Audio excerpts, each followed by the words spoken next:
What's up everybody and welcome to the channel. Today's video we have the 2024 Nissan Z Nismo edition. We're going to take it on one of our most favorite mountain trips.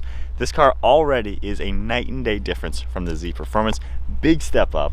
Yeah, this will be my first time driving the Nismo. We had the normal Z. Actually, we had 3 of them. Quite a bit. And we took them to this road as well, so I'm interested to see. I don't have much seat time with the Nismo yet. Let's see how much of a difference this has over a normal Z and if it's worth the money. All right, setting off now. In the Nismo. So big upgrades from the Performance. The suspension completely different. There's increased chassis rigidity, about 20 more horsepower.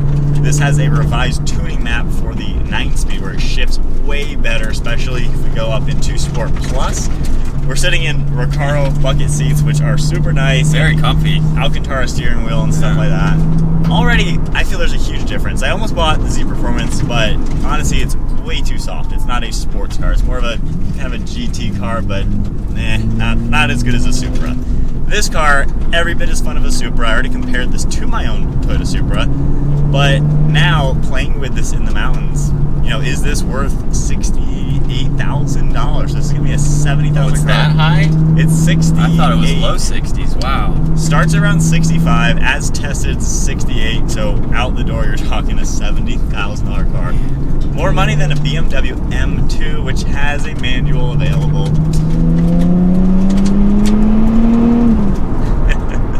Will say, incredibly rigid chassis. I like that aspect. I think it livens up the experience. I noticed that driving this shortly here compared to the Dark Horse, how much more tight feeling and smaller this car is. It feels light on its toes. Yeah. Also, the steering ratio is quicker than in the Performance, and it feels nice. I'm not really doing that much steering input. Yeah. And the car's, you know, doing what I want. Does this bring you back to your 370 Nismo days? So I had a 2016 Nismo, Pearl White, exact same spec, of course, manual transmission. It kind of does, because it's the same bucket seat, very similar steering wheel. It looks very similar. I'm liking this car a lot, you know, a lot more than I expected, because obviously, on the personal side, I was so gung-ho on getting a Z, and then it just fell flat. Like, I was disappointed, honestly, and I bought the Supra again with a manual, and no regrets.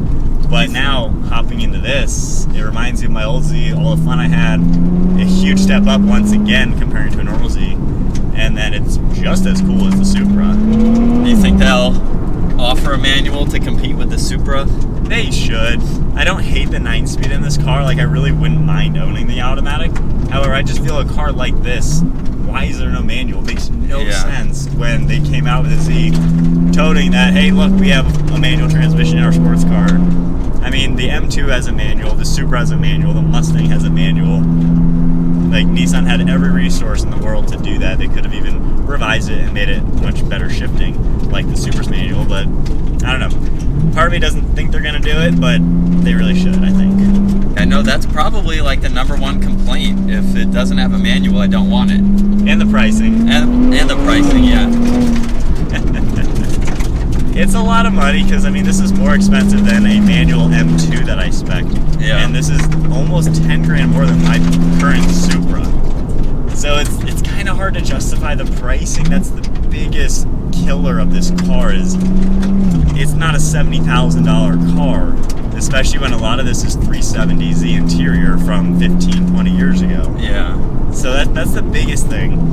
If you don't care about refinements though, the fun factor, I mean, I'm enjoying driving this. It's so stiff, like a little race car around these roads. There's been mixed reviews of the Nismo.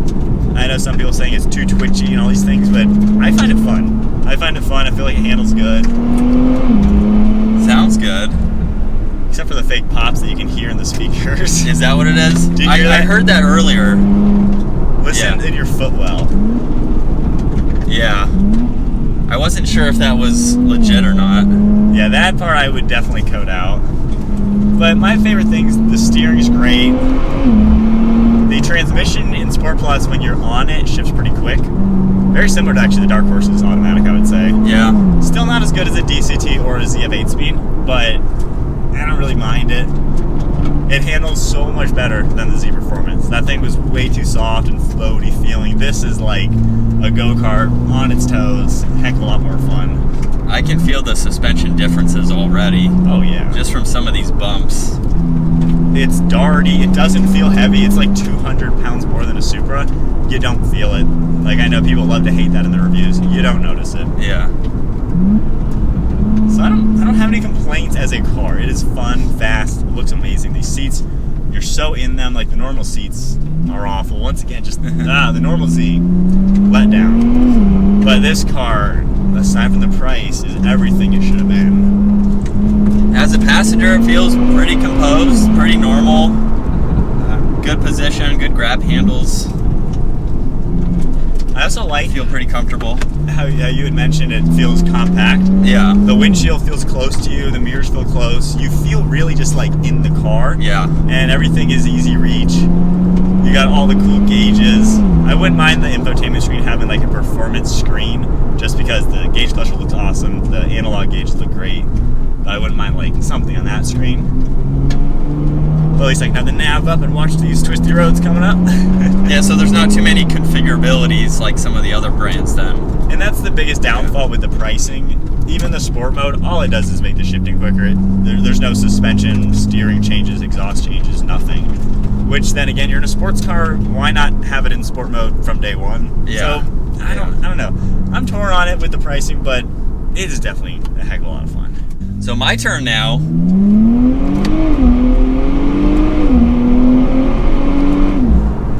That's pretty quick. I wasn't pedal to the floor, but already off the bat, so we just did this drive in the Dark Horse, so if you want to see that video, that will be on our channel as well. But comparing that to this, just because we're driving them back to back, like you were saying earlier, it feels so much smaller, so more compact, kind of almost like my Lotus felt. Yeah. It's not, I don't know, it's not very large, but it handles very well.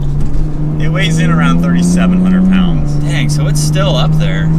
Cars aren't 3,000 pounds anymore. Yeah. But you don't really notice it, I would say. Yeah, this feels incredibly planted compared to the normal Z. Now we drove. It's been a while since I've been behind the wheel of that. Yeah, I guess it's about 6 months ago or so, or maybe a year ago. We tested the normal Z versus the Supra on the tail of the Dragon. Oh yeah. That's where you really felt just the weight, the softness.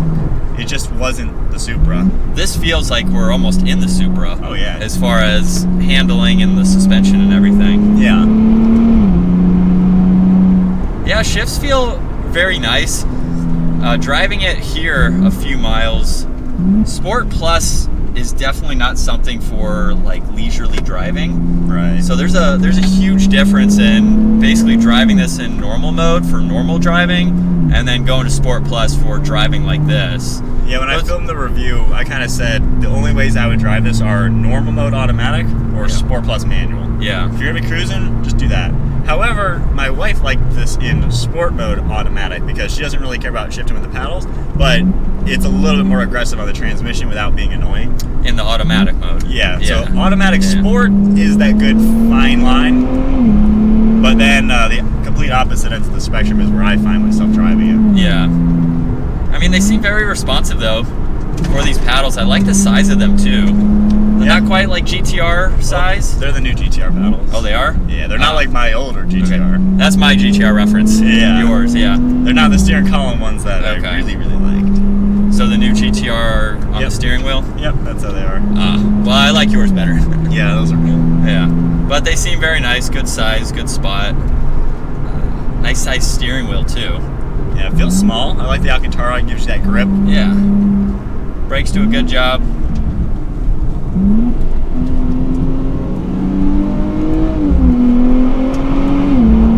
I still like that sound.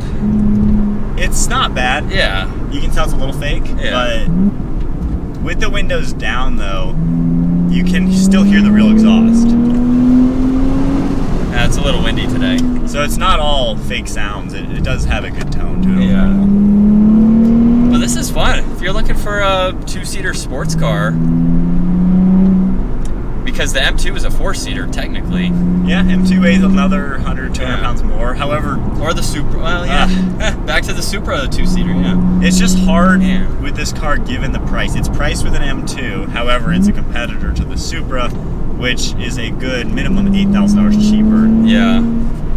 And yet the Supra still does have a more refined interior. The real drive modes. I will say though, it changes my mind as far as the car versus the normal Z as to how it drives. I feel it's a night and day difference. Yeah. To where, honestly, my thoughts were when I bought my 2016 Nismo, it was such a big difference. You know, people love to focus on, oh, it's only 20 more horsepower, 18 more horsepower, what a waste. You're not buying the Nismo because of that extra horsepower. That's irrelevant. I couldn't care less about that. But my Nismo from my 12 Sport, such a better car. I would never buy a normal one again. Yeah. This car, I get these same thoughts. I'm not trying to be biased because I'm a previous Nismo owner, but I wouldn't even consider the Z Performance or the Sport. This is so much better. I can definitely attest to that just from the few miles here. Like, this handles like so much better. It's direct, it's responsive, it's fun. The price is the only thing that kills it. To where if this was priced at a Supra, you know, if this was $59,999, yeah, I could forgive the 370Z interior. I don't mind the manual bucket seats. I love them. I would personally take a manual bucket seat over a luxurious seat any day. Yeah. I find them cooler. So it's a great car, a complete direct competitor to the Toyota Supra. Just, I don't know why it costs so much. And then when you compare this to the Z Performance, it's not even this. It's so much better, more fun, way better. Yeah, and in the normal Z, going around turns like that, it just felt more like a GT car. But it almost like the EcoBoost Mustang. Yeah, it was just, yeah, it was a little better than that, but a little bit better. But yeah, it just this just feels like it's at home. This is where the Z should have been. Yeah. Yeah, they just they need to revise how they've done this car in general, because this is where it's at. Absolutely, it's just expensive. We got a few more turns. And also, this comes with a sticky set of Dunlop tires. I know the Z Performance tires that it comes with are pretty bad. I believe Bridgestones, I can't remember, but they definitely didn't offer the same amount of grip.